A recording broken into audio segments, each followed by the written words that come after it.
Well, greetings and thanks for joining us for another episode of Lightbulb Moments.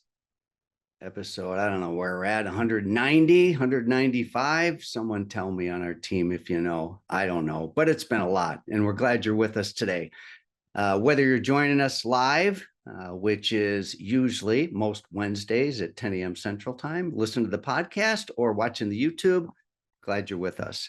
And thanks for spending two of your three currencies we have in life today, attention and time, and save the money. Hopefully some of the things that come out of today's session will actually earn you money. So I want to give a shout out to a couple of our sponsors, including Lightheart Sanders, who's a legacy sponsor. They really helped us launch this forum many years ago. So thanks to Lightheart Sanders. And also Qnity, who's a recent sponsor who we partnered with on several projects. So thanks to our sponsors and thanks to all of you for joining us today. So on Lightbulb Moments, we have several recurring themes, whether it's succession related or on that note, multi-generational family businesses, or whether it's technology and touch and how technology works in a high touch business, or just topics where we interview really cool, great people.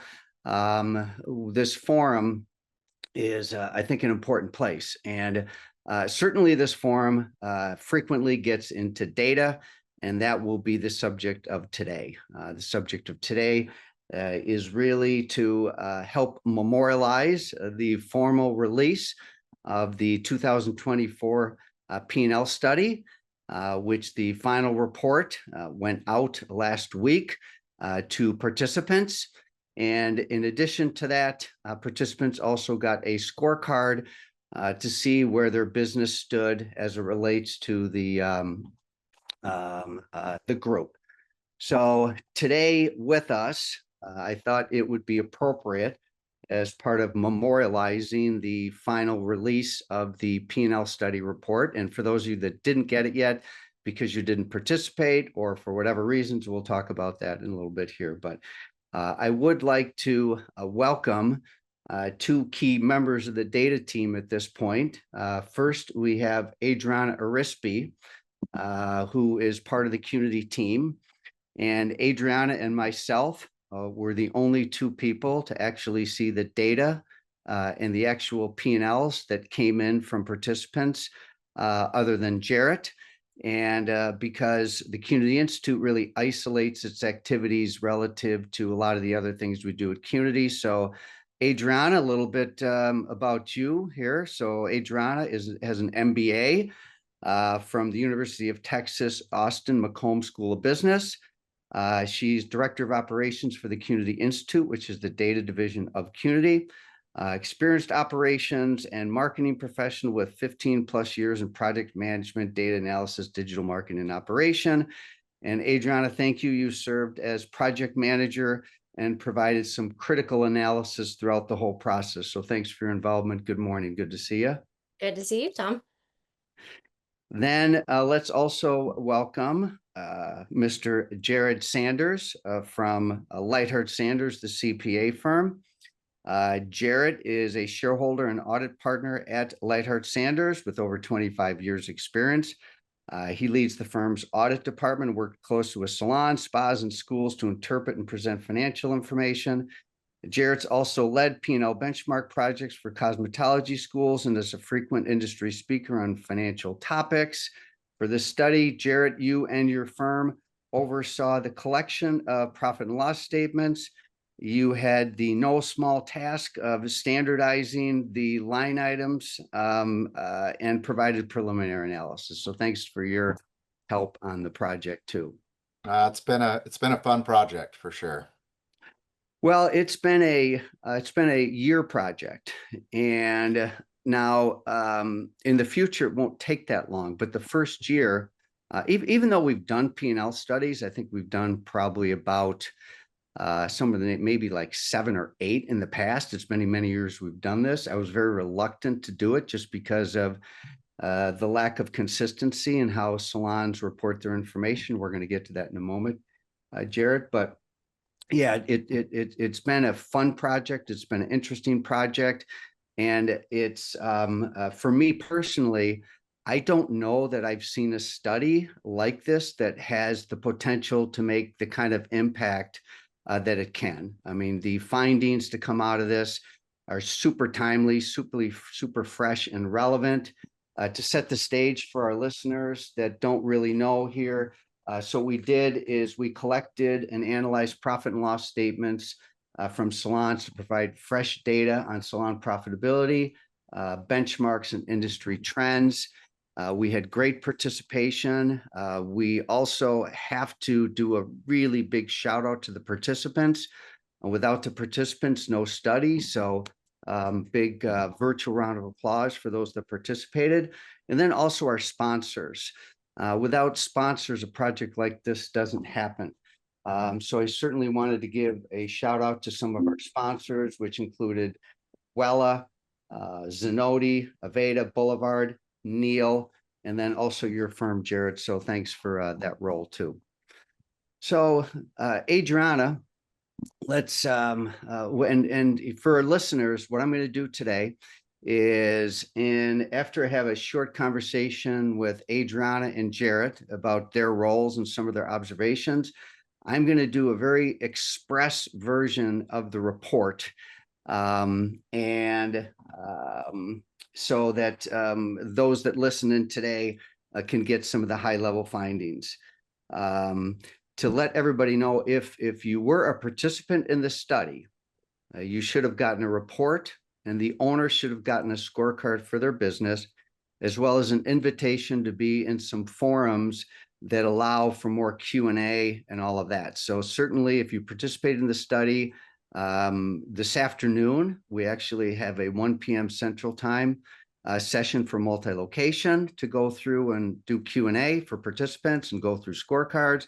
And then we're going to do that for single location at noon today. All right. So Adriana, so after Jared and his firm collected the P&Ls and put them into a master spreadsheet and did a lot of the initial mapping of the line items and created consistency, a lot of back and forth with Lightheart Sanders. And then it went to you. And then now we have this big, massive data set. We're reflecting about how many times did you and I go back and forth, and how many different versions of the master data file did we go through? I'm glad we talked about this, Tom, you and I'm glad we agreed, because I said 30 and you agreed. I think at least a minimum 30 times back and forth. So, for those, we're kind of getting under the hood here a little bit here, but it isn't like you take the findings from the CPA firm and then just, wave a magic wand. Why did we have to go back and forth so many different times? I think, well, I know there were a lot of interesting findings that came out of the analysis, and a lot of it was just wanting to double check our work, right? Like, how many ways can we look at this inside and out so that we're sure that what we're saying is accurate? So a lot of it was double checking each other, and then also diving deeper into the things that arised. And I think what happened is all of that's absolutely correct. And I think as part of that, as you're suggesting, is sometimes curiosity led us to dig deeper, right? 100%. Yeah, there were a lot of discussions, you and I, on Zoom of, hey, if we looked at it this way, what if we looked at it this way? Well, what about this question? Well, this is really interesting, which is, at least for me, that's the fun part of these type of projects. Well, and you can do some magic with spreadsheets, by the way. My spreadsheet skills are very dated these days, but you're able to do some things and make it come alive, really, which is pretty cool. So great partner. You're a great partner in the project. I'm going to come back to you in a little bit, okay, about maybe what's next. All right. Absolutely. Jared, so from your standpoint, you're getting these raw spreadsheets, okay, and and as we all know, there's no standardized financial reporting in the beauty industry, which is very rare. Most industries have very much a template. you kind of, everybody follows it in the industry and then it becomes easy, but not quite as easy in our industry, right? Do you want to speak to that for a minute? Yeah, I mean, and we've talked about this before, just within the industry, everybody has their way of recording and looking at the data and stuff like that. And in most cases, that's really what you're kind of looking for. You want to make sure that your financials work for you and make your decisions and stuff like that. But when you expand that to an industry standard and stuff like that, all of a sudden you have 100 different versions of a different P&L, and just getting them to line up and correct and stuff like that. That was, the first thing was just getting them in, and then how can we make it so that we're doing our best to look at apples to apples and harmonize that information so that we really can get to where we're making sense of the numbers. Yeah, no, that's right on. Absolutely true. We talked a little bit about the report, which is a 50-page report. A lot of visuals in there. There's a lot of spacing. So 50 sounds like a lot of pages, and it is a lot of pages because there's a lot in there. It's not just a study. It's something that I think people will reference back to all the time. For example, the last major study we did like this on profitability was with the University of Massachusetts, Boston. And I was just on with a major multi-location salon. They're still using that data from 10 years ago. So I think this isn't just a study. It's a reference point that I think will carry us into the future. Now, having said that, we do want to update the numbers, and I'll get to that a little bit later with Adriana. But I've taken the position that the scorecards, now a lot of these companies are getting their scorecards and they're saying, oh, we're high, we're low, or, I have to talk them off the ledge, And, keep in mind that the scorecard, the purpose of the scorecard is really to generate conversation internally, to look at your own potential opportunities. But in many cases, someone's scorecard could have been off a little bit, like maybe their cost of retail sales was really high, but their back bar was really low, which is obviously because they commingled them, which is hard for you to control, Jared. Is as much as we even went back and forth with several of the participants, I like to say that the scorecard, it's not take it with a grain of salt, but use it for the intention. And here's the thing, every company was weighted the same. So even if someone's looks at their scorecard and it seems a little bit off, oh man, that number should be here, whatever. Individually, that might be true, but as far as the overall study and the report, it's rock solid. Yeah. So any comments about that? Yeah, I know. I think you're spot on. We didn't do any audits, like we didn't do a deep dive to say specifically, how are you treating this situation or that aspect so that we could do that. So yeah, you're right. On an individual basis, you're going to have the potential. And really the goal is it should start questions. It should hopefully lead to asking like, hey, should we look at or consider something a little bit differently than we haven't because we're lower. But definitely from an individual standpoint, there is going to be a little bit of that fluctuation because there isn't an individualized audit. But when you take it over the course of the number of companies and salon and spas that we have, that total data and stuff like that, really, it just strengthens it. So it's a lot like a whole bunch of small pieces of twine put together make a really strong rope. Yeah, that's a good analogy. I like that. Awesome. All right, so here's what we're going to do. I'm going to, Adriana, maybe time me on this because I really want to timestamp. I've got the full report in front of me. And what I'm going to do for our audience today is I'm going to do about an 8-minute executive summary, literally leafing through the report, which I've been through 100 times. So time me about 8 minutes. Then what we're going to do is come back to Adriana about what's next. The next study we're going to do, and Jared, you can weigh in on that too. And then there's also another special guest we have waiting in the room, and that's Candice Gliatto, because what's happened is the P&L study provides data and insights.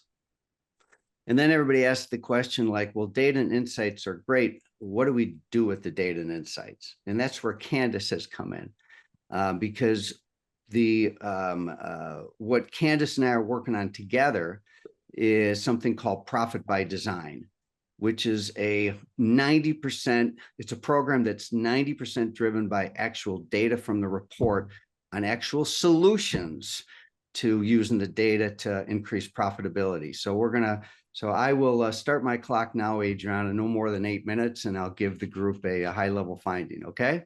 All right, I'll raise my hand if I need to. All right, sounds good. So first of all, what is the core question? Anytime we do a study of this scale, we have a core question. And really what it was is, what does a financially successful salon really look like? And at the beginning, I have a letter in there that really talks about the need for quality data and insights. Again and again, we're hearing from salon owners, how are others doing? Are numbers normal? Where do we stand? Have the benchmarks changed? And so the purpose of this is really to do something that is not necessarily create a perfect picture of the industry, but a clearer picture, grounded in facts, not assumptions. And again, it's about becoming a stronger and more informed industry. It's filling a major data gap. And sample size, we had 154 locations, over 4,000 employees. This really stressed employee-based salons between 1 to 10 locations. And it's to help with questions that come up are, why aren't we more profitable? Where should we cut? Where should we avoid cutting? What are the most profitable salons doing? So on and so forth. This was not just Qnity clients. This was a broad industry project. The methodology, I'm going to, we've already talked a little bit about the methodology. We use 2022 and 2023 P&L studies.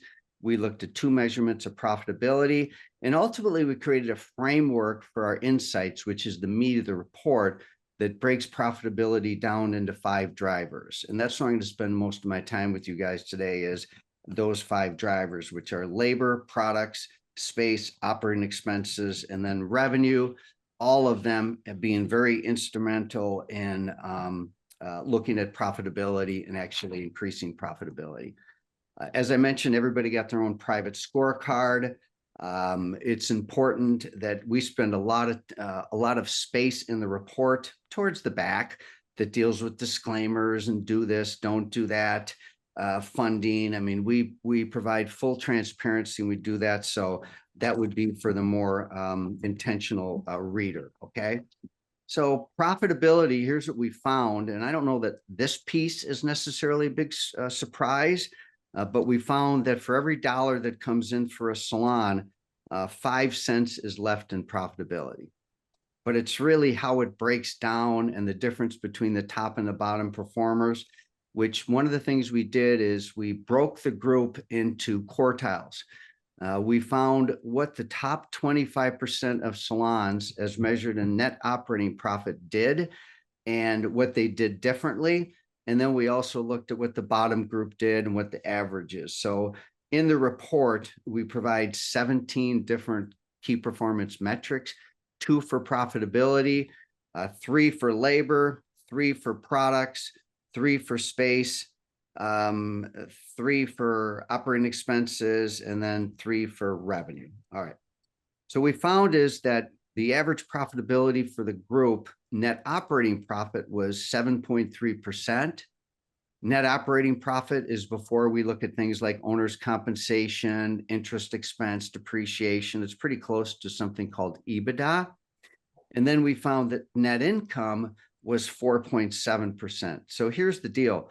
The top performers were basically double those numbers, which show that, you know, profitability is definitely within reach with the right type of strategy. And we feel that data will help drive the strategy. Salon industry profit margins are exceptionally thin, similar to restaurants and retail. However, strong performance is still within reach.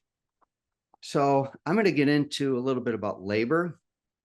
So one of the things that was super interesting to come out of the report is service payroll is by far the #1 expense in a salon. You would have expected that the top performers spent significantly less on service payroll than the average or the bottom performers, but that wasn't the case. What's super interesting is the top performers spent about the same on service payroll as the average did, which suggests that there's a sweet spot. Too low in service payroll means you can't recruit and retain people, and too high means you're going to go out of business because it just will kill your profit model. I think what's super interesting to come out of labor is non-service payroll had a really wide range between the top and bottom performers, and is definitely one of the more controllable parts of the P&L. We measured total labor costs, and which also included benefits and payroll taxes. And we found that the average labor costs were 58%. Top performers were about 8 points less than this. I'm sorry, 8 points less than the bottom performers, which spent 63%. We could do a whole deep dive in labor, but we won't. Okay. Let's get into products for a moment. We found a cost of products sold. Some of the old benchmarks don't make sense anymore. People used to use 50 or 51 or 52% for cost of products sold relative to retail sales. We found the average was 54%. Top performers were a little bit better than that. Back bar, surprisingly uninteresting in the sense that there wasn't a lot of variation. I would say one of the most interesting and perhaps controversial parts of the report comes in the product section, because there are certain questions that emerged. For example, is retail more profitable than service? Does more retail mean more profit? Could too much retail actually be a bad thing? Well, definitely, I think that if you have the report, or in the future when you get the report, I recommend a full read of this section, because retail's impact on salon profitability has been dated for a very, very long time. And what we found is that too low of retail is can hurt profitability. All the top performers had between 9 and average between 9 and 15% retail sales divided by total. But here's the weird thing, maybe not weird, and this is where we did a lot of extra testing and research and inquiries. We found the least profitable salons actually had a higher percent of retail sales, 16.4% compared to 12. So, and there's a lot of reasons for that. One is the cost of products has been higher than many have estimated. Number two is oftentimes those that had a really high percent of retail sales also had much higher rent costs, oversized retail space, or maybe even overly complex or bloated product lines. And then finally, that sometimes really robust retail sales masked underperforming service business. So now, when we did studies in the past, we came up with a similar finding, but we did a lot more testing in this area. So anyway, to do justice to this, there's a lot more to it. I would save for a later date and a more in-depth read. We also stress the importance of manufacturers and distributors in the ecosystem and how they contribute to profitability in many ways that don't show up on the P&L. For example, through the use of vendor points to help lower back bar costs, education, and then be collaborators. So we found that vendor partners and the top performers really had strong partnerships with their manufacturers and distributors. And but I'm going to go get through a couple quick sections here and stay on time, Adriana. Okay, we had a whole section on rent, and revenue per square foot definitely has a high correlation to profitability. 10% of the companies had over 1,000 per square foot, which is really phenomenal. Average revenue per square foot was $536. Huge correlation to profitability, revenue per foot. We also found the top performers spent quite a bit less on rent. The report also lists just different things related to maybe things to do about that, because it's not like you can change your rent costs overnight. Other operating expenses, that section right there, I think the most, one interesting piece is we couldn't find a correlation between spending more on marketing and higher profitability. Other operating expenses includes a bunch of 2 and unders. These are things that make up 2% or less of your expenses, but they add up. So definitely some interesting things in there. I just wanted to mention retail. And then revenue, which is our last driver, and I'm pretty close to wrapping up here, Adriana, is the report really anchors in that sales is the engine of the business.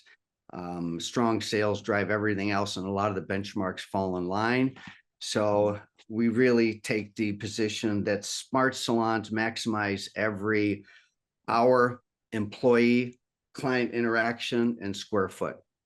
So revenue has a huge impact on profitability.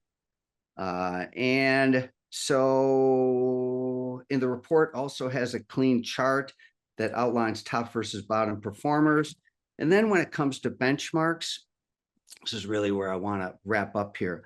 So we do have a page that talks about benchmarks. And benchmarks are meant to guide, not prescribe. They're reference point. They're not fixed targets. They vary by business, the model, and scale. And they prompt deeper analysis of your own performance. So a common question we get is, do you benchmark against the average or the top performers? Rather than single standard, what we did is we provided data transparency and leaves it to the reader to determine what benchmark. Should it be the average or top performers? I would say is if someone was a top performer in all categories, then they would have profitability that would be off the charts, 30, 35%, which demonstrates that no one really has a perfect model as it relates to all of the benchmarks lining up. So in closing, salon profitability isn't just an issue for salon owners and managers. It's really an industry thing. It really impacts the financial sustainability and health of the industry. And this data really helps provide a bit more of a roadmap to that. All right. Did I stay under 8 minutes? You went a little over. A little over? Okay. Just a little bit. Okay, gotcha. All right. So, Adriana, we're ready to open up the study again with new and updated numbers. Now, why do you think that's important? I think it's important to validate trends for one. So year over year, what's happening, especially pre-COVID, during COVID, and now we're in post-COVID. So things change year over year. And also just to validate the patterns that we're seeing before. A larger sample size allows us to do that, as well as continued participation. Excellent. Okay. Jarrett, anything on your end? No, I think Adriana hit it. I mean, being able to look at the trends, being able to see the direction of the industry is key. Like having that year to year, even what we had with 22 versus 23 gave us a little bit of insight in terms of, what direction are we seeing the industry and stuff like that. So being able to add 24 and forward, I think is really key. So we're going to open up submissions like right away, aren't we? Like now. Yes. It's open. All right. And so what we'd be requesting is same drill as last time, which essentially send a spreadsheet to Lightheart Sanders. Do we need to put something in the notes here, something like that, Adriana? Or okay. And we made it as simple as possible. I mean, it literally is running a report from QuickBooks, which most businesses are on QuickBooks, sending the spreadsheet to Lightheart Sanders, and then waiting in the future for a survey. But right now, if we can really start to jumpstart the submissions, we'll have results later this year, not next year, because we've streamlined the process. We've done a lot of that initial heavy lifting, not to say there's not a lot of work that goes into it, but participation drives everything else. So shout out to those of you that did participate. Please do it again. If you didn't, do it this time. and stay tuned for updates on Lightbulb Moments on that. Candice, let's bring Candice into the conversation. And Candice, where are you? Good morning. How are you? Good. How are you? Thanks for being up early, given that you're a California based. Yeah, happy to be here. So we had, Candice, you and I had several conversations, and we looking at the data and the report, and it's like, well, everybody's going to ask, so what do we do with that now? Yeah. So you and I have been working on a little project. Should we Yeah, it's been a fun one too. So what we essentially did is the report is data and insights. And then what Candice and I are working on is not just going beyond the data and insights, but what are core actions that can be taken in something called Profit by Design. In fact, yesterday, I think we filmed 5 different videos. What did we go through? We went through Yesterday was operating expenses. We got into marketing, repairs and maintenance, and we tackled the revenue driver as well. So awesome. yeah. So we'll keep the group up to date on that. And you know, what's been really interesting about it is you and I are a great dyad. You know, I'm coming at a standpoint of, as a previous salon owner, not a currently active salon owner, certainly working with tons of salons every single day, but what it seemed like is every single data point we went through, she says, oh, I got a story around that.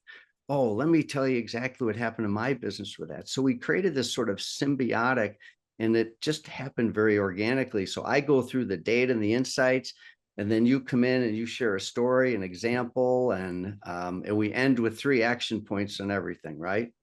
Yeah. So, it's really about, we get all this data, we get the insights. What do we do with it? And, at first glance, you might think, okay, that's interesting. Where's the actionable piece of this? But the more we sat with it, I was like, you know what? We can do this differently, or I have done this differently when this has shown up in my business. And I'll tell you, something maybe we've talked about this while we're working on this project, but what it's done for my own business, just digging into this, it's like the awareness that it brings. And, you look and you see what those top performers are doing, or you see that there's, such a big amount of opportunity in some of these expenses. And so the gears start turning. I got to get creative. I got to identify what I'm going to do about this so I can get myself moving towards that metric. I really believe, for me, this, and, I've done hundreds of different, find the money consults, call them. And the confidence that I now have, it was pretty high in the past. The confidence they have right now is like at another level. And I really do believe the path from data to increased profitability is much shorter and quicker today, having this. And I've seen several other examples where people are able to make really good decisions now, including some people that are sitting in this call using data to drive their future. So shout out to you, because what's great about you is you actually take action, and you're a top profit salon yourself. So you got that street credit. So. Awesome. All right, everybody, we like to keep these episodes at around 35 minutes. For those of you that are on the call today, and you've signed up to be part of the multi or single session later today, do sit into those sessions, because that's when we're going to have more Q&A time. I want to give a big shout out to Jared and Adriana for their help and their expertise. Give them a virtual applause. Big shout out to those guys. And then Candice, let's take this to the finish line and help create a stronger and profitable industry, all of us together. So that's what it's all about, right, folks?